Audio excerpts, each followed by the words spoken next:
Bonjour, nous sommes Guénaëlle Faye et Caroline Farina, deux créatifs qui ont à cœur d'aider d'autres créatifs à révéler leur singularité.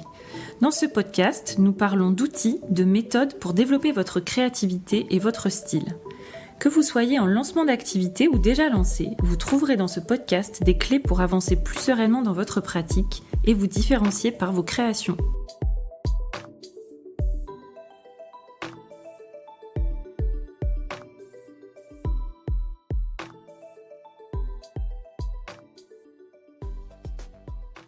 Bienvenue dans ce nouvel épisode. On est à nouveau toutes les deux avec Caroline. On est content de vous retrouver. On va parler d'un sujet qui est le sujet des stratégies, puisqu'on reçoit beaucoup de questions sur notre boîte mail, quand on fait des ateliers ou encore sur Instagram sur le sujet de la stratégie. C'est quoi une stratégie quand on est artiste ? Comment faire quand on n'a pas de stratégie ? Enfin, beaucoup de questions en fait autour de ce sujet-là. Oui, en fait, ça vient aussi des retours qu'on peut entendre et qu'on peut constater. Des retours où on entend souvent je suis perdue, je ne sais pas par quoi commencer, ou je navigue à vue, je m'éparpille. Et tout ça, en fait, se fait qu'on perd beaucoup de temps sans stratégie. C'est ça un peu la conséquence, c'est qu'on perd beaucoup de temps. Ouais, donc là, on vous propose un format où on a repris les questions qu'on entend le plus ou qui nous ont déjà été posées via les canaux qu'on a cités tout à l'heure. Donc on va poser les questions, puis on va tenter d'y répondre le plus spontanément possible, comme d'habitude. Donc c'est parti, on attaque ? Allez, on y va. Allez, première question. Concrètement, déjà, c'est quoi une stratégie ? De quoi on parle quand on parle stratégie quand on est artiste ? Ouais, moi, ce que je peux dire dans une stratégie, déjà, en tant qu'artiste, c'est toujours compliqué, je trouve, de parler de stratégie. Surtout quelque chose que tu fais avec le cœur, tu vois, que tu crées avec beaucoup de spontanéité parce que tu as eu une fulgurance et tu dis, bon, bah voilà, il faut que ça sorte, etc. Et là, on vient nous parler de stratégie. Donc ça aussi, c'est quelque chose qui peut être un peu bizarre.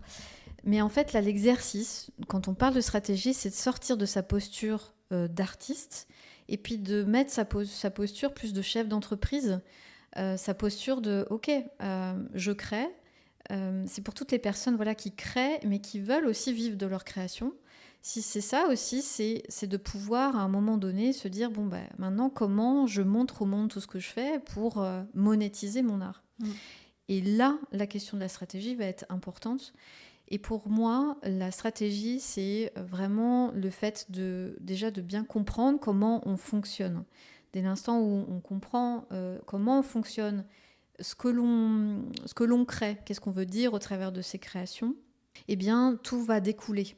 La stratégie de communication, de vente, même son processus de création, tout ça va bien s'aligner. Mais si on reste dans le flou, c'est-à-dire si on ne comprend pas trop comment on fonctionne, on ne comprend pas trop ce qu'on veut dire au travers de ces créations, c'est là où l'éparpillement, la procrastination, elle arrive. Et puis ces stratégies qu'on peut prendre des autres, ça ne fonctionne pas pour nous, quoi.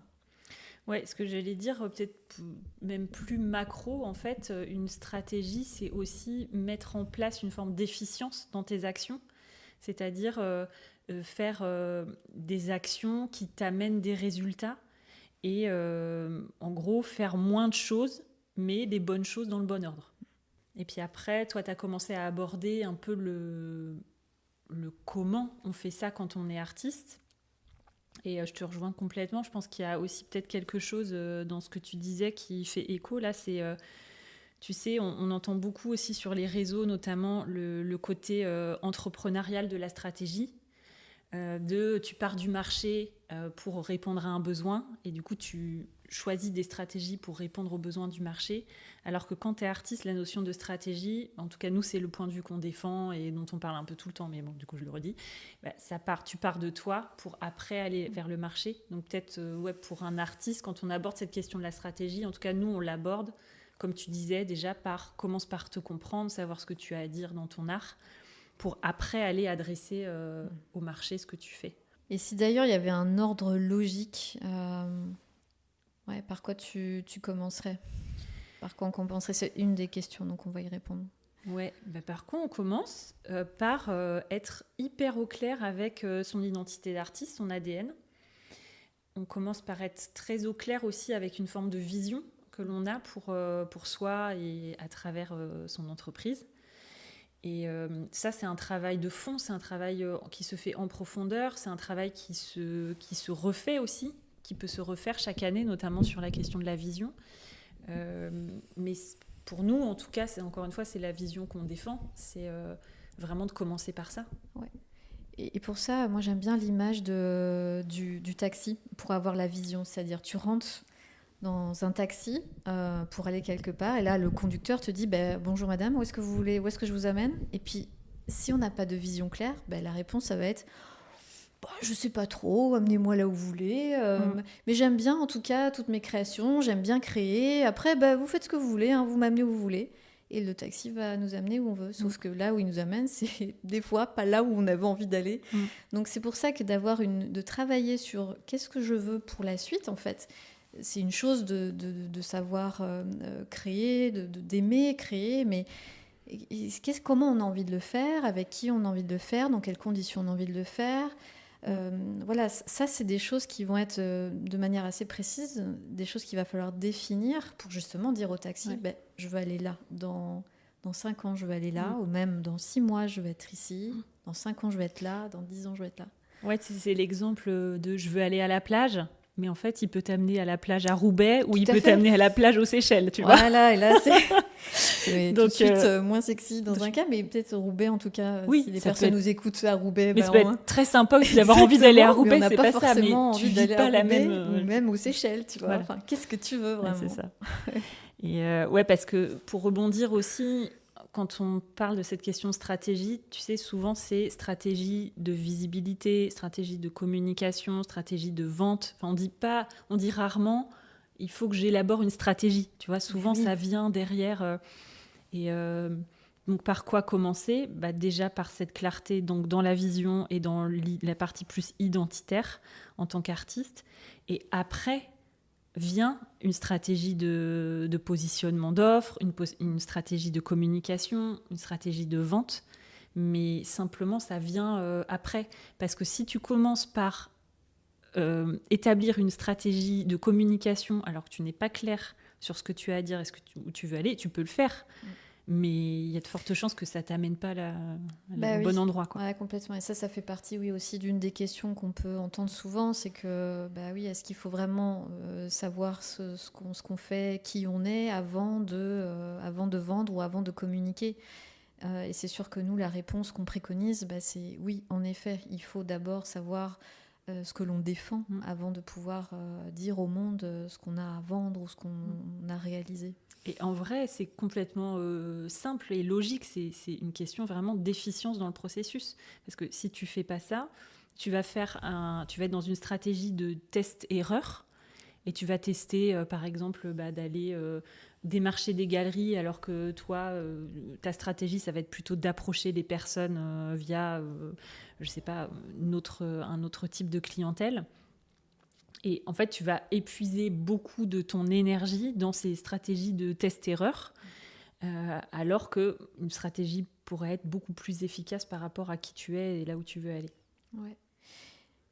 Et une des phrases aussi qu'on entend souvent, c'est j'ai tout essayé, mais il n'y a rien qui marche, j'en ai marre. J'ai eu des formations Instagram, par exemple. Voilà, on en voit aussi beaucoup sur les réseaux, des formations sur Insta. Et il y a beaucoup de déconvenus après une formation très technique d'Insta. Mais pourquoi ? Parce que justement, il n'y a pas ce travail en amont qui a été réalisé. C'est-à-dire que certes, on peut connaître techniquement pour se rendre plus visible sur Instagram, mais si à la base, on ne sait pas ce qu'on communique ou on n'incarne pas vraiment son compte, tout ça, la sauce, la mayonnaise ne peut pas prendre, quoi, finalement. Ce que je veux dire par là, c'est que on peut répondre à ces injonctions pour gagner en visibilité sur Instagram. Il faut poster 1 fois par jour, il faut faire ceci, il faut faire cela. Si déjà, ça ne nous correspond pas à nous et que ça nous met vraiment dans une énergie basse parce qu'on en a marre de communiquer sur les réseaux à ce rythme-là, ça ne fonctionnera pas, ça ne marchera pas, quoi. Ouais, donc c'est toute la question des stratégies, c'est pas forcément des tactiques ou des méthodes. Ça peut, enfin, Ça en fait ça en partie. fait partie. Et évidemment, il y Ouais. en a.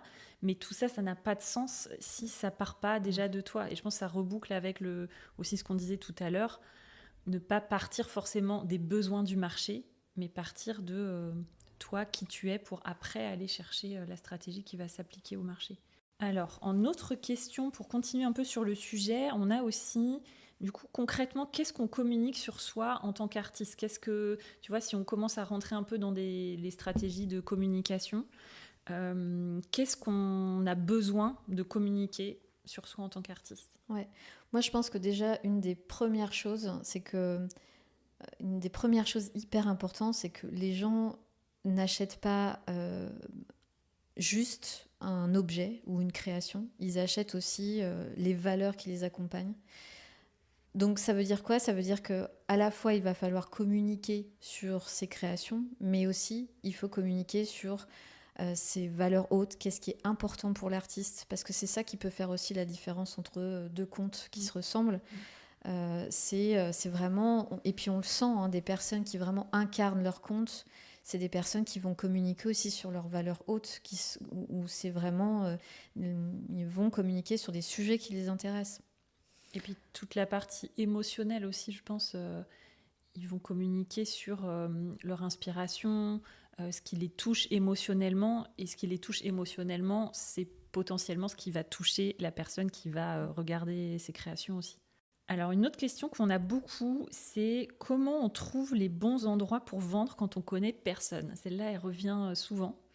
Nous, souvent, ce qu'on dit, c'est que oui, il y a la question de l'endroit pour vendre, mais avant ça, il y a aussi la question de à qui je veux vendre. Et là, c'est pareil, il n'y a pas de bonne réponse, il n'y a pas de réponse toute faite. C'est pas parce que tu es un artiste peintre qu'il faut forcément aller vendre en galerie. C'est pas parce que tu es une céramiste qu'il faut absolument avoir un e-shop. Ça dépend de beaucoup de paramètres, mais avant de se poser la question du lieu, et c'est ça qu'on constate aussi, c'est que la question du lieu, elle vient de prime abord, alors qu'avant le lieu, il y a d'autres questions à se poser, et notamment celui de mais qui sont les personnes qui sont touchées par les mêmes choses que moi? Qui sont les personnes qui potentiellement peuvent résonner avec mon travail en termes justement d'émotionnel ou d'esthétique, pour après comprendre où aller adresser ces personnes-là. Ouais. On va continuer avec il y a eu plus de questions aussi autour du positionnement et puis du fameux client idéal. Mmh. Là où on est tenté, en tout cas, de penser, c'est de se dire, bon, en fait, moi, je fais des créations et puis ça touche un peu tout le monde, finalement. Ça touche les hommes, les femmes, des jeunes, des moins jeunes, etc. Et on aura tendance à répondre, bah, à qui s'adressent vos créations? Bah, à tout le monde, finalement, parce que tout le monde est susceptible de les acheter. Sauf que de penser comme ça fonctionne pas, parce que vouloir plaire à tout le monde, c'est plaire finalement à personne. Donc là, l'idée, c'est aussi vraiment de recibler et de s'adresser vraiment aux personnes qui partagent nos valeurs. Oui, puis tu vois, ça fait le lien aussi avec la question qu'on peut entendre souvent, mais comment se différencier de mes pairs, en fait? Le marché, on a l'impression qu'il est saturé. Ouais, comment je vais me différencier de quelqu'un d'autre? Oui, mais je pense que c'est vraiment la question de t'incarner dans ce que tu fais. Donc notamment en termes de stratégie, on va parler de stratégie de communication. Et dans sa stratégie de communication, le fait de s'incarner pleinement dans son art, dans ses créations, c'est aussi montrer une part de ta personnalité. Ça ne veut pas dire tout de toi, mais ça veut dire quelle part de toi aussi est présente dans tes créations quand tu crées, et pouvoir communiquer facilement dessus. Et là, je pense que quand on parle de stratégie de communication, c'est vraiment poser tous ces éléments-là, c'est-à-dire qu'est-ce que je veux dire, qu'est-ce que je ne veux pas dire, et puis comment je vais le dire, avec quels mots. C'est-à-dire on n'est pas là dans quelque chose non plus de complètement spontané, c'est-à-dire qu'on va aussi réfléchir un peu plus à ce qu'on doit dire de qui on est et de ses créations. Oui, je te rejoins dans la stratégie de communication. C'est vrai que c'est pas, ça doit être incarné avec le cœur. On doit sentir cette sincérité. Mais c'est quelque chose aussi qui doit être réfléchi en amont en termes de vocabulaire. Là, je te rejoins totalement. Moi, je me souviens bien de la personne qu'on a accompagnée qui s'appelle Noémie, Mm. qui a fait vraiment un travail sur son vocabulaire, parce qu'il y avait toute une histoire autour de l'archéologie. Mm. Donc, elle allait vraiment piocher le champ lexical de l'archéologie, et ça fonctionnait vraiment bien, Mm. à la fois dans le nom de ses créations, mais aussi quand elle présentait en fait des posts. Euh, et je trouve que ça amène vraiment un plus, parce que on sent que c'est travaillé. C'est pas juste voilà ce que je réalise, voilà le format, Mm. voilà des informations techniques. Mm. C'est important, mais ça ne fait pas tout. En Mm. fait, là où vraiment les gens vont s'arrêter, c'est à la fois est-ce que l'esthétique me plaît, Mm. et ensuite quand je vais rentrer dans le détail et que je vais lire les descriptifs et que je vois que la personne, elle part avec le cœur, qu'elle raconte quelque chose, une histoire qui l'intéresse, qui la passionne. Et évidemment, si la personne, elle est aussi intéressée par ces sujets-là, ben, là, il va y avoir une connexion émotionnelle. Donc, on voit bien que c'est à la fois vraiment de montrer, oui, techniquement, qu'est-ce que je fais, mais ça ne suffit pas. Ouais, et l'incarnation, elle se fait sur les sujets, mais elle se fait aussi concrètement par incarner, c'est aussi te montrer. Et on sait que c'est quelque chose qui est difficile pour beaucoup d'artistes. Nous, c'est quelque chose qu'on accompagne beaucoup dans cette partie de l'accompagnement sur comment, à ma façon, quand je suis quelqu'un d'introverti, quand je suis quelqu'un qui n'aime pas forcément montrer sa tête sur les réseaux, comment j'arrive quand même à raconter qui je suis. Oui. Et à incarner aussi un compte Instagram, incarner un site web. Parce qu'une façon de se différencier à création égale en termes d'esthétique, on va dire, tu vois, puisque la question c'était ça, ce qui va faire la différence, c'est la personne derrière les créations. Mais il y a 1000 façons en fait d'aborder ce sujet, et souvent la crispation elle vient de là. C'est oui, ok, mais moi hors de question que je mette ma tête sur les réseaux, Ouais. etc. Et c'est ok. Et c'est ok. Et tu vois ce que tu disais sur vraiment définir tes thématiques, aller chercher un champ lexical précis, différenciant, etc. C'est aussi une façon de s'incarner dans ces créations. Enfin, il y a plein de façons de le faire, mais c'est vrai que les personnes aiment bien quand même voir qui est à l'origine de ce travail-là. Ouais. Ben oui, parce que en plus, on est dans une ère aussi qui est très digitalisée, tu vois, où il y a beaucoup moins de relations humaines, ou quand quand il y a des relations humaines, ben, ça peut paraître fake, et surtout sur les réseaux. Donc, ce qui va faire, je pense, la différence aussi aujourd'hui, c'est l'âme qu'on y met et ce qu'on va transférer dans ce compte. Et pour ça, bah ouais, faut qu'il y ait de la justesse, mais il faut qu'il y ait eu ce travail aussi en amont qui fait partie de la stratégie, d'être bien au clair, encore une fois, sur ta vision, ta posture d'artiste, ce que tu as à dire en tant qu'artiste. Et même si on aime plusieurs styles différents, hein, même si on a des styles très très différents, en fait, dans tout ce que l'on réalise, dans tout ce qu'on crée, il y a un fil rouge. Ouais, ça, on le voit. Ouais. Mais c'est pas toujours facile pour le créateur de le voir, tu vois. Et même pour les personnes qui découvrent un compte où il y a plein de styles différents, s'il n'y a pas de lien qui est fait de manière intentionnelle par le créateur, la personne qui découvre le compte ne le voit pas forcément. C'est bien là, c'est de voir quel lien je peux avoir entre toutes mes créations et comment je peux le mettre en avant, même si j'aime plein de styles différents. Oui, et du coup, dans la notion de stratégie, là, c'est comment je réussis à rendre lisible mon travail pour l'autre. Comment je réussis ma stratégie. Elle doit permettre de créer un pont entre moi, ce que je crée, et l'autre, pour qu'il puisse y accéder à mon univers, et in fine acheter. Donc tu vois, si on parle là plutôt stratégie de vente, on va dire, il y a vente parce qu'il y a connexion, il y a vente parce qu'il y a une connexion émotionnelle qui se crée avec l'œuvre. Et ça, il faut pouvoir le permettre, et c'est le rôle en fait de la personne qui propose, de rendre ça visible en fait pour celui qui va pouvoir l'acheter. Et quand il y a ça, il n'y a plus une question de la création elle est trop chère, non vous êtes trop cher, ou, tu vois, il n'y a plus ça en fait. C'est qu'il y a eu cette connexion émotionnelle, ça plaît à la personne, on est sur le bon positionnement, et là les portes s'ouvrent, c'est-à-dire que bah oui, c'est ok. Donc en fait, il y a quand même une notion d'alignement dans la stratégie. C'est-à-dire que c'est pas plein d'outils ou de méthodes bout à bout, tu vois, qu'il faudrait apprendre pour pouvoir avoir une stratégie qui fonctionne. Mais c'est plus une forme d'alignement à trouver entre qui je suis, ce que je fais, au bon endroit, devant les bonnes personnes, au bon endroit, tu vois, et avec cette notion de connexion qui est un peu globale. Et en fait, il faut que ça parte de soi, il faut que ça parte du cœur, il faut qu'il y ait vraiment aussi de la sincérité. Et je pense que c'est là où on peut se perdre, et c'est vraiment pas pour jeter la pierre à qui que ce soit, parce que je pense que c'est vraiment super dur. Mais c'est aussi souvent aussi quand on démarre une activité, ou même quand on est déjà lancé, tu veux vendre, tu as besoin de vendre en fait. Donc tu vas aller chercher quelle est la bonne stratégie pour mieux vendre. Et du coup, tu risques aussi d'aller chercher justement toutes ces stratégies. Typiquement, je vois qu'il y en a qui vendent par e-shop, qui vendent très très bien. Moi, je vais aller faire ça.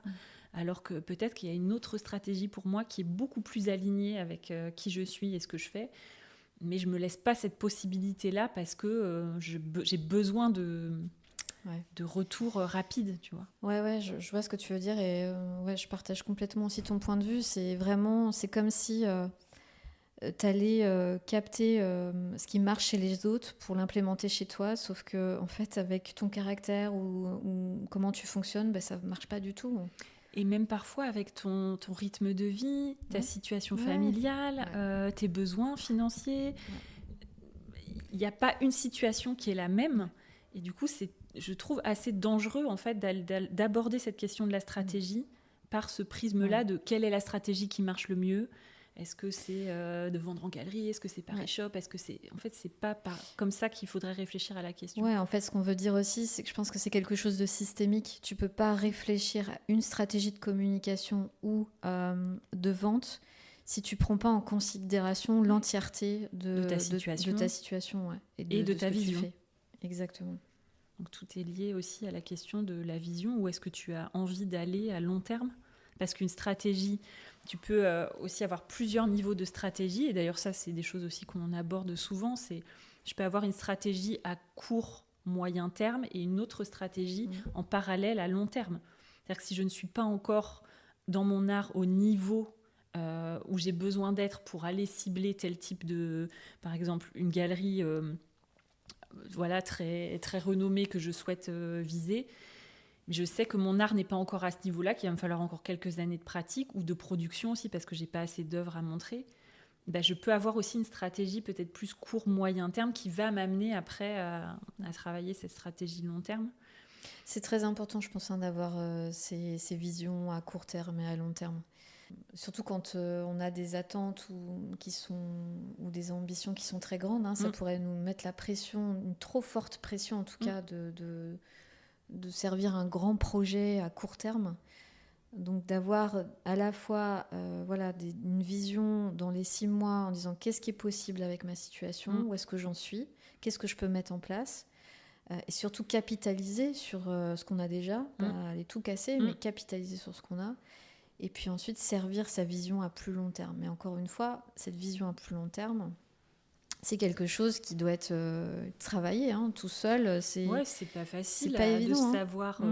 Déjà, parfois, c'est pas facile à court et moyen terme de savoir où tu veux aller. Donc, à long terme... nous, on peut aussi peut-être échanger. On peut parler de notre expérience, comment on a posé cette vision à plus long terme. Parce qu'au tout début du projet, je me souviens... Quand on nous demandait c'est quoi votre vision à 5 ans, à 10 ans... Toi, t'étais en panique. Là, moi, en fait, ce que je veux, c'est servir un maximum d'artistes, de faire plus de place au monde du sensible. Ouais, ok. Et derrière ça, alors, en fait, avec qui je veux travailler, comment je veux travailler. Est-ce que je veux une équipe? Est-ce que je veux rester à travailler seule? Combien je veux gagner? Ça soulève toutes ces questions-là et qui sont nécessaires, encore une fois, parce que si on monte dans le taxi et qu'on n'a pas de vision claire où on veut aller... le taxi nous amène là où on n'a pas forcément envie d'aller. Ouais, ou parfois, ouais, tu te retrouves dans des situations où tu dois payer euh, un loyer pour ton atelier. Du coup, tu vois beaucoup moins tes enfants parce que du Mm. coup, ton atelier n'est pas chez Mm. toi. En fait, tu t'es pas forcément posé la question de quelle vie j'ai envie d'avoir. Tu te poses la question focus sur comment je dois gagner de l'argent, comment je vais faire à court terme pour gagner de Mm. l'argent. Et en fait, tu te mets dans une situation où tu n'as pas la vie que tu Mm. souhaites Ouais. vivre. Et parfois, oui, il y a la question du chiffre d'affaires, Mm. mais le chiffre d'affaires, souvent, il vient aussi dans une forme d'alignement. Est-ce que je suis bien dans ma vie? Est-ce que j'ai de la joie dans ce que je fais? Est-ce que Ouais. j'ai de l'énergie dans Ouais. ce que je fais? C'est sûr que la notion du chiffre d'affaires, c'est vraiment une résultante de est-ce que Mm. les actions que tu as menées sont vraiment alignées avec qui Mm. tu es, ce que tu fais, etc. Mais ça, c'est dur, je trouve, tu vois, pour parler aussi de notre expérience. Nous, quand on s'était rencontrés, on avait aussi un projet, tu sais, qui Ouais. était différent que Mm. de faire cet accompagnement comme on le fait aujourd'hui. Et en fait, à un moment, alors qu'on avait bossé comme des Ouais. dingues pour cet autre projet, qui était aussi un projet beaucoup plus en présentiel, et en fait, on s'est rendu compte que avec nos vies de maman, avec des enfants Mm. encore un peu petits, et puis voilà, tout ce qu'on avait envie d'accomplir, en fait, ça collait pas. Et on avait investi beaucoup de temps, de l'argent à travailler sur ce projet-là. Ouais. Donc c'est pour ça que vraiment encore une fois, hein, mais je trouve que c'est vraiment la clé. C'est déjà qu'est-ce que je veux pour ma vie et quelles sont mes valeurs hautes, qu'est-ce qui est important pour moi. Et là, typiquement, dans notre Mm. cas, si on n'est pas allé plus loin, Mm. c'est que ça venait empiéter sur la valeur famille Mm. qui est importante Mm. chez nous deux. Ouais, et même au-delà de ça, il y avait, en tout cas pour moi, il y avait aussi ce côté. Moi, je suis vite épuisée par Ouais. les relations sociales et tout ça. Et là, vers quoi on se dirigeait? On se dirigeait vers une activité où en permanence, et même le week-end et Ouais. tout ça, on allait être au contact des gens. Et en Et fait, ouais. non, ça collait pas. Donc tu Ouais. vois, c'était Ouais, vraiment ouais. même assez basique en termes de personnalité. Si tu es hyper introverti, aller te mettre dans une situation où toute la journée tu es en relation avec des gens, Mm. ça peut marcher un temps, mais pas à long terme. Ouais. Donc c'est aussi comment je construis mon activité en fonction de vraiment qui je suis, ma personnalité, mes forces, mes valeurs. Il y avait d'autres questions sur... Ouais, je pense que ça, c'est une grosse peur qu'on a à chaque fois quand on parle de stratégie, parce que quand on dit stratégie, on dit un peu aussi structurer la façon dont on aborde les choses. Et il y a toujours ce frein de oui, mais est-ce que ça va pas tuer un peu ma spontanéité? Parce que moi, je fais beaucoup de choses à l'intuition, je fais beaucoup de choses de manière très très spontanée. Donc à partir du moment où je vais aller plaquer de la structure et tout ça, ça fait peur. Donc c'est voilà, comment faire pour à la fois voilà structurer tout ça sans perdre en spontanéité, sans perdre en créativité. Je pense qu'on peut dire peut-être un petit mot là-dessus. Mm. Et je pense que pour la question de la stratégie au global, on va dire, c'est exactement la même chose. C'est de se dire, mais en fait, si je prends du temps pour juste me poser ce cadre qui va être le mien, le meilleur pour moi, ça va me permettre d'aller chercher beaucoup plus rapidement des résultats que si j'y vais complètement à l'intuition. Ce qui peut aussi être une forme de stratégie, tu vois. Mais je pense qu'il y a... Et nous, on propose en tout cas une autre Ouais. manière, une autre vision. Ouais, qui allie les deux en fait, Et qui qui prend allie le les deux. meilleur, on va dire, de la stratégie, la méthode, ok, avec une part d'intuition et surtout de connexion à soi. Enfin, je pense que nous, notre approche, c'est surtout ça, quoi. Et ça, on peut le voir vraiment au sein du programme, hein. Enfin, c'est vrai que les personnes qui ont des résultats les plus rapides, c'est les personnes qui vraiment ont une clarté sur comment elles fonctionnent, ce qu'elles veulent dire au travers de leur création. Il y a un déclic, mais on le voit, hein, c'est vraiment très fort et puissant. Il y a un déclic qui se fait et les résultats sont là tout de suite, tu vois. Enfin, au bout d'un mois, on en a vu déjà qui vendaient des créations. Alors qu'elles étaient dans le programme et que cette clarté-là, ça leur a fait gagner vraiment beaucoup de temps. Mais tu vois, en fait, ça touche à beaucoup plus large que ça parce que dans la vie, on le voit, tu sais, t'es dans des situations où tout bloque, t'as systématiquement des embûches, pourtant t'as l'impression de tout faire bien. Et puis le moment où juste, je sais pas, tu lâches un truc, ou tu te décales un petit peu du chemin que tu avais emprunté, toutes les choses s'alignent, là, comme par magie, tu vois, il y a un côté comme ça, un peu comme par magie. Ouais. Là, en fait, c'est un peu de cet ordre-là aussi. C'est à partir du moment où tu te reconnectes profondément à toi et à la vie que tu veux mener et à ce qui est important pour toi, et ben, il y a une forme de justesse qui fait que la stratégie, elle se déploie avec plus de fluidité. Ouais, c'est ça. Enfin, c'est de la fluidité, c'est de la facilité, là où ça pouvait être très, très compliqué avant. Donc, c'est important hein, ce sujet-là parce que c'est vrai que ce mot, même stratégie, il ne fait pas rêver souvent. Hein en tout cas, des gens pour comme les nous, créatifs, ça fait pas rêver. moi, il ne me fait pas du tout rêver, non, c'est clair. Et pourtant, je dis non, et en même temps, moi, j'ai vraiment ce côté un peu business très fort. Ouais. Peut-être autant que la création. Et, mais c'est ce qui est véhiculé autour de ce mot actuellement, en tout cas, moi qui me plaît pas. Ouais, mais c'est le truc ça manque d'intuition, j'allais dire un peu de peut-être d'énergie féminine où c'est on est moins dans les chiffres, mais on va sentir des choses. Ça fait aussi un peu appel à ça, mais je pense que il faut des deux, quoi. Il faut vraiment des deux. Ouais, c'est ça. Ok. Bon, je pense que on a traité pas mal des questions sur le sujet. Tu voudrais finir un petit mot de la fin ? Un petit mot de la fin ? Ouais. Moi, le message vraiment que j'ai envie de faire passer pour cette stratégie, trouver sa propre stratégie pour vraiment rayonner, développer son activité. Je commencerai par vraiment clarifier vers où je veux aller, ma vision. Et en clarifiant ma vision, c'est aussi ce que je veux moi, hein, quels sujets sont importants pour moi, quelles valeurs sont importantes pour moi. Et ensuite, je pense que ça infuserait évidemment tout le reste, hein, ma communication, la vente, mon positionnement, etc. Donc, la priorité, c'est vraiment se recentrer sur soi et ce qu'on veut, quoi.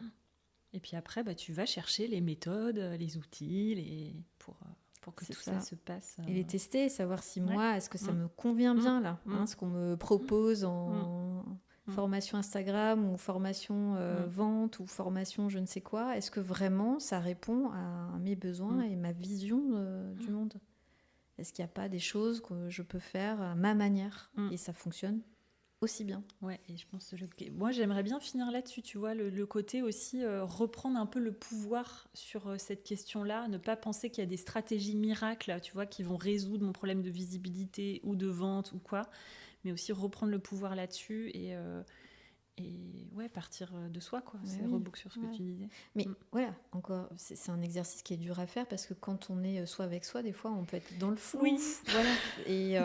Et là, évidemment, nous, on est convaincus de ça, qu'un accompagnement nous fait gagner du temps. On a gagné beaucoup de temps, nous, à nous faire accompagner. Donc, c'est aussi ce qu'on a envie de proposer, forcément, parce qu'on sait que ça fonctionne.